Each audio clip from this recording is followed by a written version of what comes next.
Hello children, आइए आज हम लोग हिंदी का क्लास शुरू करते हैं। और आज हम लोग मुख्य पुस्तक क्षितिज पढ़ेंगे। लेकिन पाठ पढ़ने से पहले हम चाहते हैं कि आप लोग सिलेबस के बारे में कुछ जान लें।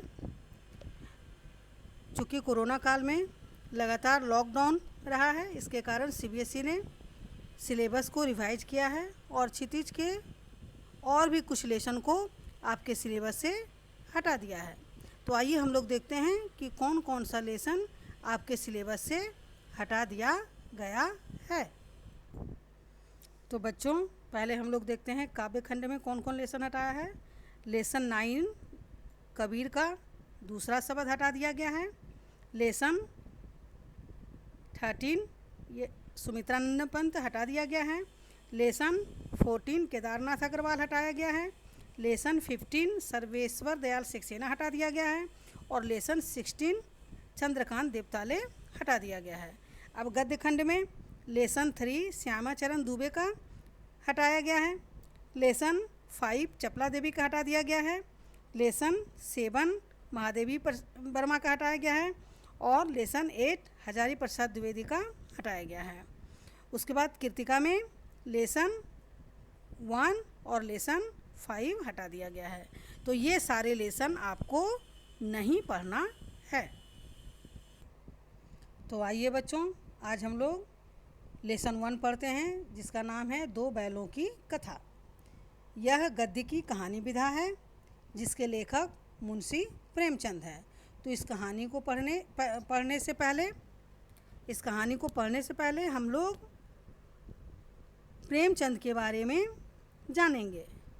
प्रेमचंद की संक्षिप्त जीवन परिचय देखते हैं। तो प्रेमचंद का जन्म 1880 ईस्वी में बनारस के लम्ही गांव में हुआ था। उनका मूल नाम धनपत राय था। प्रेमचंद का बचपन अभावों में बीता और शिक्षा बीए तक ही हो पाई। उन्होंने शिक्षा विभाग में नौकरी की, परंतु असहयोग आंदोलन में सक्रिय भाग लेने के लिए सरकारी नौकरी से त्यागपत्र दे दिया और लेखन कार्य के प्रति पूरी तरह समर्पित हो गए। प्रेमचंद पहले नवाब राय के नाम से लिखते थे, बाद में वे प्रेमचंद के नाम से लिखने लगे। उनकी रचनाएं आम जनता में बड़ी लोकप्रिय थी और बड़ी सी बड़ी बात को भी उन्होंने अपनी रचनाओं में सरल तरीके से प्रस्तुत किया। प्रेमचंद की कई कहानियां हैं जो मानसरोवर के 8 भागों में संकलित हैं। प्रेमचंद ने बहुत सारे उपन्यास भी लिखे। उन उपन्यासों में सेवा सदन, प्रेमाश्रम, रंगभूमि, कायाकल्प, निर्मला, गबन, कर्मभूमि, गोदान, ये सब प्रमुख उपन्यास हैं। उन्होंने हंस, जागरण और माधुरी आदि पत्रिकाओं का संपादन भी किया। कथा साहित्य के अतिरिक्त प्रेमचंद ने निबंध एवं अन्य प्रकार का गद्य लेखन भी प्रचुर मात्रा में किया। प्रेमचंद साहित्य को सामाजिक परिवर्तन का सशक्त माध्यम मानते थे, इसलिए उन्होंने अपनी रचनाओं से समाज पर प्रभाव डालने का प्रयास किया। उन्होंने जिस गांव और शहर के परिवेश को देखा और जिया, उसकी अभिव्यक्ति उनके कथा साहित्य में मिलती है। उनके लेखन का प्रमुख विषय था किसानों और मजदूरों की दयनीय स्थिति, दलितों का शोषण, समाज में स्त्री की दुर्दशा, स्वाधीनता आंदोलन। प्रेमचंद के कथा साहित्य का संसार बहुत व्यापक है। उसमें मनुष्य ही नहीं, पशु पक्षियों को भी अद्भुत आत्मीयता मिली है। चूँकि आप देखिएगा बच्चों कि दो बैलों की कथा जो हम लोग कहानी पढ़ेंगे, उसके मुख्य पात्र हीरा और मोती नामक 2 बैल हैं। इस प्रकार प्रेमचंद पशु पक्षियों को अपना लेखनी का विषय बनाया। उनकी भाषा सरल, सजीव एवं मुहावरेदार है। इसलिए आप गौर कीजिएगा कि इस कहानी में भी जगह जगह पर मुहावरों का प्रयोग किया गया है। 2 बैलों की कथा के माध्यम से प्रेमचंद ने कृषक समाज और पशुओं के भावात्मक संबंध का वर्णन किया है। इस कहानी में उन्होंने यह भी बताया है कि स्वतंत्रता सहज में नहीं मिलती, उसके लिए बार बार संघर्ष करना पड़ता है। इस प्रकार परोक्ष रूप से यह कहानी आज़ादी के आंदोलन की भावना से जुड़ी है। इसके साथ ही इस कहानी में प्रेमचंद ने पंचतंत्र और हितोपदेश की कथा परंपरा का उपयोग और विकास किया है। तो बच्चों ध्यान दीजिएगा, जब प्रेमचंद इस कहानी को लिखे थे तब हमारा देश अंग्रेज़ों का गुलाम था और हमारे देश के लोगों को आज़ादी के लिए संघर्ष की प्रेरणा देने के लिए उन्होंने इस कथा को लिखा था और अप्रत्यक्ष रूप से उन्होंने लोगों को इस कहानी के माध्यम से प्रेरणा दिया। साथ ही साथ ये कहानी नीति विषयक मूल्यों पर आधारित है, जिस तरह की नीति विषयक मूल्य पर पंचतंत्र और हितोपदेश आधारित है। इस कहानी में भी प्रेमचंद ने बहुत सारे नीति विषयक मूल्य को हम लोगों के समक्ष प्रस्तुत किया है, जिसमें प्रमुख है सच्ची मित्रता, मिलजुल कर रहने की भावना, एकता में शक्ति, परोपकार की भावना, नारी जाति का सम्मान, स्वतंत्रता प्रियता, धर्मपरायणता। तो इस प्रकार हम देखेंगे बहुत सारे नीति विषयक मूल्य इस कहानी में उभर कर हमारे समक्ष प्रस्तुत होंगे। तो आइए अब हम लोग कहानी पढ़ते हैं। जानवरों में गधा सबसे बुद्धिहीन समझा जाता है। जब हम किसी आदमी को परले दर्जे का बेवकूफ़ कहना चाहते हैं तो उसे गधा कहते हैं। गधा सचमुच बेवकूफ़ है या उसके सीधेपन, उसकी निरापद सहिष्णुता ने उसे यह पदवी दे दी है, इसका निश्चय नहीं किया जा सकता। तो बच्चों, लेखक यहाँ क्या कहना चाहते हैं कि प्रायः हम किसी व्यक्ति को अगर मूर्ख कहना चाहते हैं तो उसे गधा की उपाधि दे देते हैं। यानी गधा को हम लोग सबसे ज़्यादा बुद्धिहीन समझते हैं और बुद्धिहीन समझने के कारण ही जब हम किसी भी व्यक्ति को पहले दर्जे का बेवकूफ़ कहना चाहते हैं तो उसे गधा कहते हैं। लेकिन लेखक कहते हैं कि क्या गधा सचमुच बेवकूफ़ है या उसके सीधेपन, उसकी निरापद सहिष्णुता के कारण उसे यह पदवी दे दी गई है। यानी गधा बड़ा ही सहिष्णु जानवर है, वह हर चीज़ सहन करता है। अब आगे लेखक कहते हैं कि गायें सींग मारती है, ब्याई हुई गाय तो अनायास ही सिंहनी का रूप धारण कर लेती है। ब्याई हुई गाय का मतलब क्या है? ब्याई हुई गाय यानी वैसी गाय जिसने अपने बछिया को जन्म दिया है। तो आप गौर कीजिएगा, वैसी गाय जिसने अपनी बछिया को जन्म दिया है, अगर आप उसकी बछिया को छूने का प्रयास कीजिएगा तो वो सींग मारने को दौड़ती है। उसी का वर्णन यहाँ लेखक कह रहे हैं और उस रूप को सिंहनी रूप का उदाहरण दे रहे हैं। आगे लेखक कहते हैं कि कुत्ता भी बहुत गरीब जानवर है, लेकिन कभी कभी उसे भी क्रोध आ ही जाता है, किंतु गधे को कभी क्रोध करते नहीं सुना न देखा। जितना चाहो गरीब को मारो, चाहे जैसी खराब सड़ी हुई घास उसके सामने डाल दो, उसके चेहरे पर कभी असंतोष की छाया भी न दिखाई देगी। बैसाख में चाहे एक आध बार कुलेल कर लेता हो, पर हमने तो उसे कभी खुश होते नहीं देखा। अब बच्चों, लेखक क्या कहना चाहते हैं कि लेखक कभी भी गधा को खुश नहीं देखे हैं।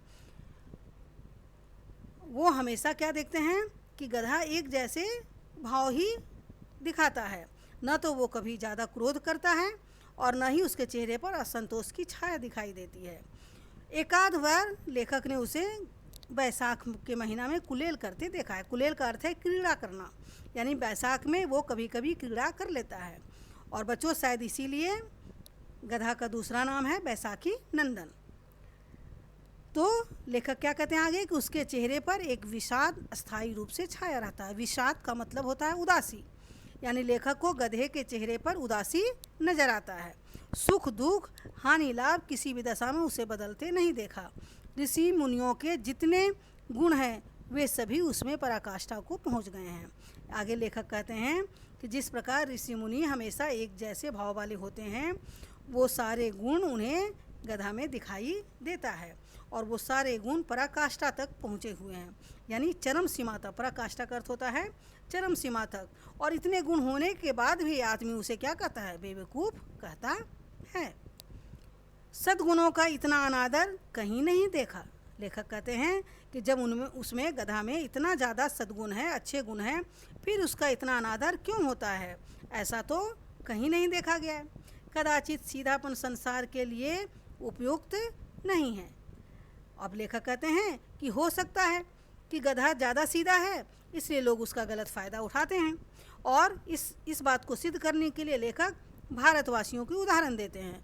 चूँकि जब ये कहानी लिखा गया था तो हमारा देश अंग्रेज़ों का गुलाम था और उस वक्त भारतवासियों की स्थिति अफ्रीका में भी अच्छी नहीं थी और अमेरिका में भी अच्छी नहीं थी। अमेरिका में उन्हें घुसने नहीं दिया जाता था और अफ्रीका में रंग भेद नीति के तहत उनके साथ भेदभाव किया जाता था।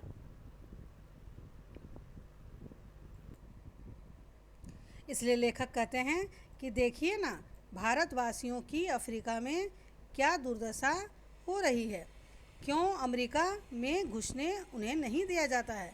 बेचारे शराब नहीं पीते, 4 पैसे कुछ समय के लिए बचाकर रखते हैं, जी तोड़कर काम करते हैं, किसी से लड़ाई झगड़ा नहीं करते, 4 बातें सुनकर गम खा जाते हैं, फिर भी बदनाम हैं। तो ये सारे गुण वो किसकी बता रहे हैं? भारतीयों की।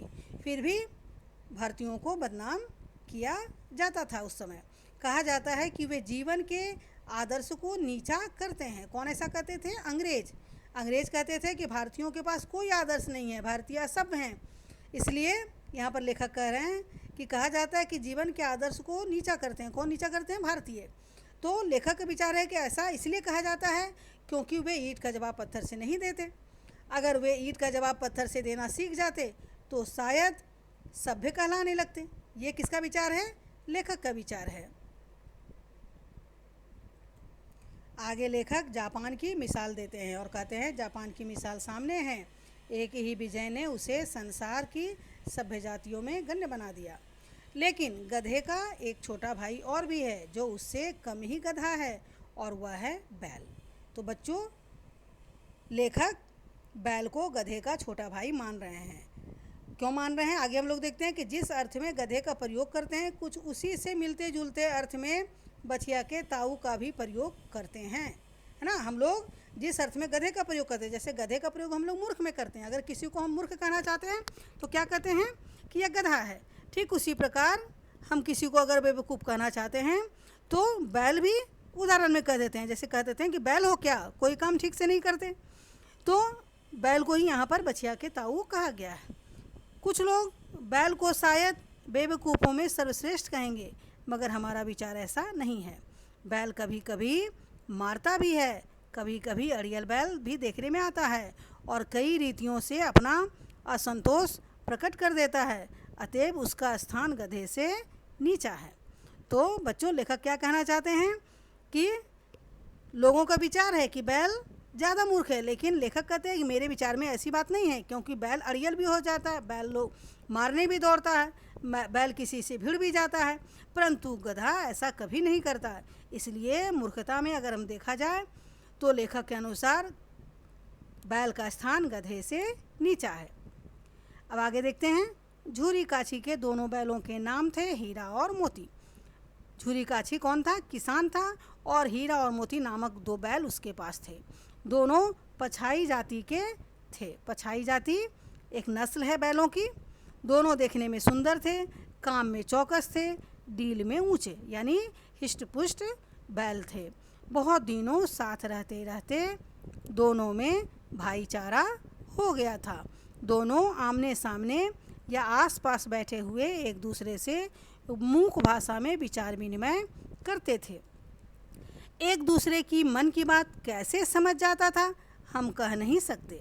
अवश्य ही उनमें कोई ऐसी गुप्त शक्ति थी जिससे जीवों में श्रेष्ठता का दावा करने वाला मनुष्य भी वंचित है। तो बच्चों, यहाँ पर लेखक क्या कहना चाहते हैं कि मनुष्य जो अपने आप को श्रेष्ठ कहता है, अपने ऊपर अहंकार करता है, शायद मनुष्य में भी वो शक्ति नहीं है कि वो गुप्त भाषा को समझ सके। लेकिन दोनों बैलों में गुप्त शक्ति थी और वो एक दूसरे के भावों को मूक भाषा में ही समझ जाते थे। दोनों एक दूसरे को चाट कर और सूंघ कर अपना प्रेम प्रकट करते। कभी कभी दोनों सींग भी मिला लिया करते थे, विग्रह के नाते से नहीं, केवल विनोद के भाव से। विग्रह के नाते यानी अलगाव के नाते से नहीं, यानी झगड़ा के विचार से वो सींग नहीं लड़ाते थे, बल्कि विनोद के भाव से, यानी खेलने के भाव से, मनोरंजन के भाव से वो सींग मिलाते थे, आत्मीयता के भाव से मिलाते थे।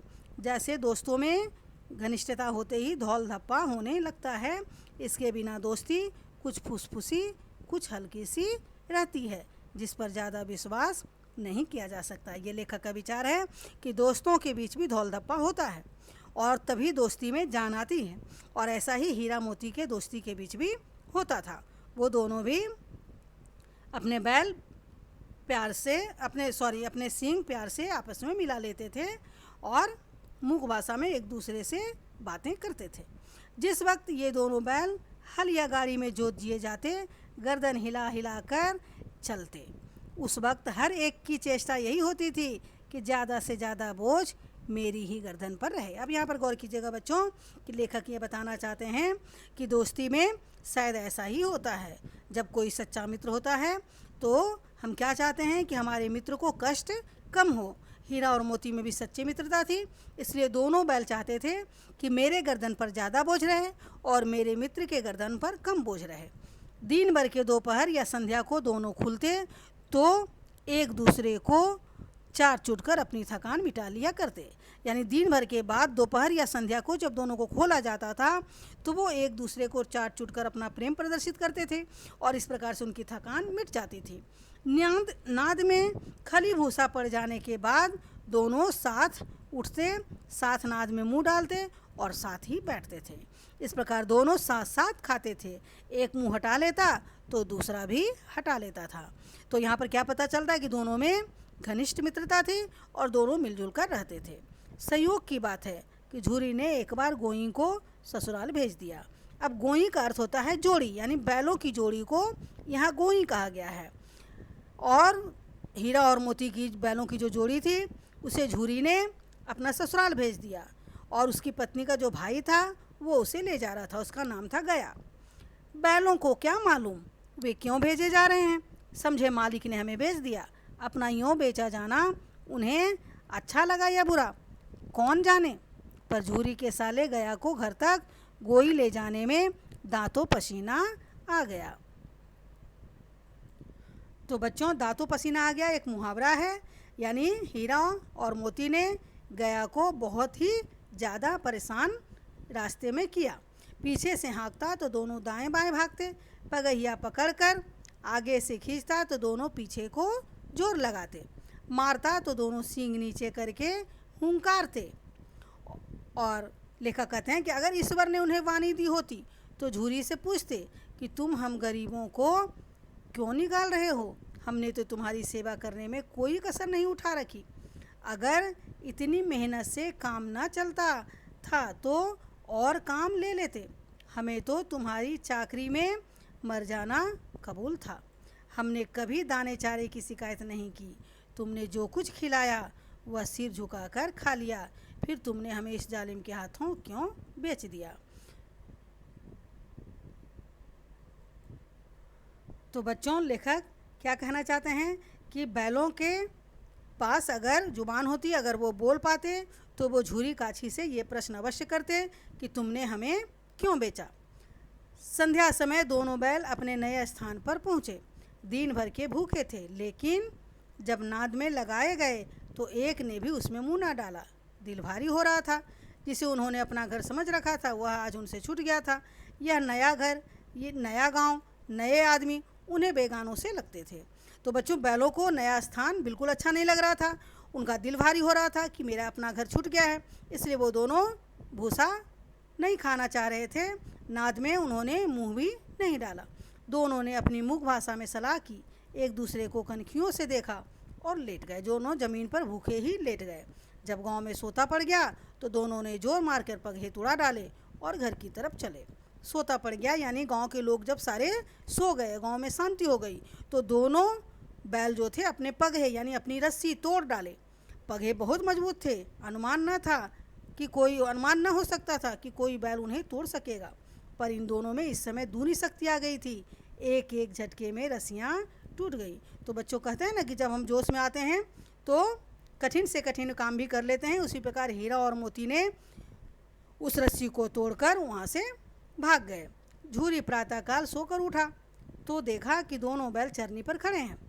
दोनों की गर्दनों में आधा आधा गराव लटक रहा है, घुटने तक पाँव कीचड़ से भरे हैं और दोनों की आंखों में विद्रोह में स्नेह झलक रहा है। लेखक कहना चाहते हैं कि विद्रोह में स्नेह यानी प्यार भी था झूरी काछी के लिए बैलों की आंख में, और विद्रोह भी था, और भाव ऐसा था कि तुमने मुझे क्यों यहाँ से भगाया।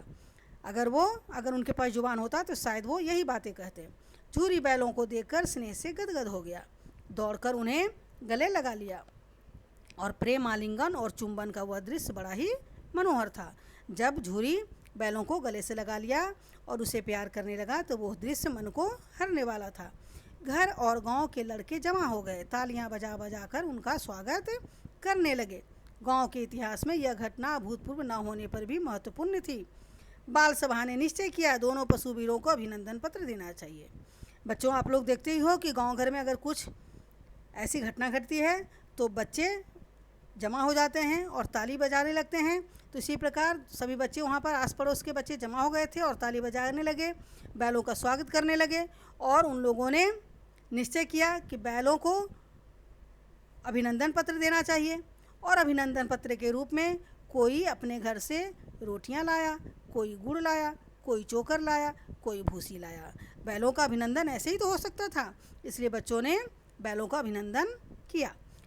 अब एक बालक क्या कहता है, एक बालक ने कहा ऐसे बैल किसी के पास ना होंगे। दूसरे ने समर्थन किया, इतनी दूर से दोनों चले आए।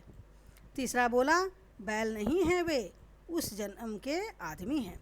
इसका प्रतिवाद करने का किसी को साहस ना हुआ। तो सभी बच्चे आपस में अपनी अपनी राय दे रहे थे, है ना। किसी ने कहा कि ये बैल बड़े अनोखे हैं, किसी ने कहा इतनी दूर से अकेले कैसे चले आए, किसी ने कहा ये बैल नहीं है, पिछले जन्म के आदमी हैं। इस प्रकार सब बच्चे अपनी अपनी राय दे रहे थे। लेकिन झूरी की स्त्री ने बैलों को द्वार पर देखा तो जल उठी, बोली कैसे नमक हराम बैल हैं, एक दिन वहाँ काम न किया भाग खड़े हुए। झूरी की पत्नी ने ऐसा क्यों कहा, क्योंकि बैलों को उसके मायके भेजा गया था और बैल वहाँ से भाग आए थे, तो उसे बड़ा बुरा लगा कि दोनों बैल मेरे मायके में एक दिन भी काम नहीं किए। झूरी अपने बैलों पर यह आक्षेप न सुन सका, चूँकि झूरी की स्त्री ने उसे नमक हराम कहा था। तो झूरी को अच्छा नहीं लगा, उसने कहा नमक हराम क्यों है, चारा पानी न दिया होगा तो क्या करते। अब स्त्री ने रौब के साथ कहा बस तुम ही तो बैलों को खिलाना जानते हो, और तो सभी पानी पिला पिला कर रखते हैं। अब झूरी जो है अपनी पत्नी को चिढ़ाने के नियत से बोला चारा मिलता तो क्यों भागते। स्त्री चिढ़ गई और क्या बोलती है, भागे इसीलिए कि वे लोग तुम जैसे बुद्धुओं की तरह बैलों को सहलाते नहीं, खिलाते हैं तो रगड़ कर जोतते भी हैं। बच्चों, यहाँ भी ये मुहावरा है, रगड़ कर जोतना का मतलब क्या होता है, बहुत ही ज़्यादा काम लेना। तो वो क्या कहती हैं कि तुम्हारे जैसे सभी लोग बुद्धू नहीं है कि बैलों को सिर्फ प्यार करते हैं, सिर्फ खिलाते हैं, नहीं, अगर खिलाते हैं तो वो काम भी लेते हैं। और ये दोनों बैल क्या हैं, कामचोर हैं। भाग निकले, अब देखूं कहाँ से खली और चोकर मिलता है, सूखे भूसे के सिवा कुछ न दूंगी, खाएं चाहे मरे। अब वही हुआ, मजूर को कड़ी ताकीद कर दी गई कि बैलों को खाली सूखा भूसा दिया जाए। बैलों ने नाद में मुंह डाला तो फीका फीका, ना कोई चिकनाहट ना कोई रस, क्योंकि भूसा में कुछ भी नहीं मिलाया गया था। झूरी ने मजूर से कहा, मजूर यानी मजदूर से कहा कि थोड़ी सी खली क्यों नहीं डाल देता बे, मालकिन मुझे मार ही डालेगी। ऐसा किसने कहा, मजदूर ने।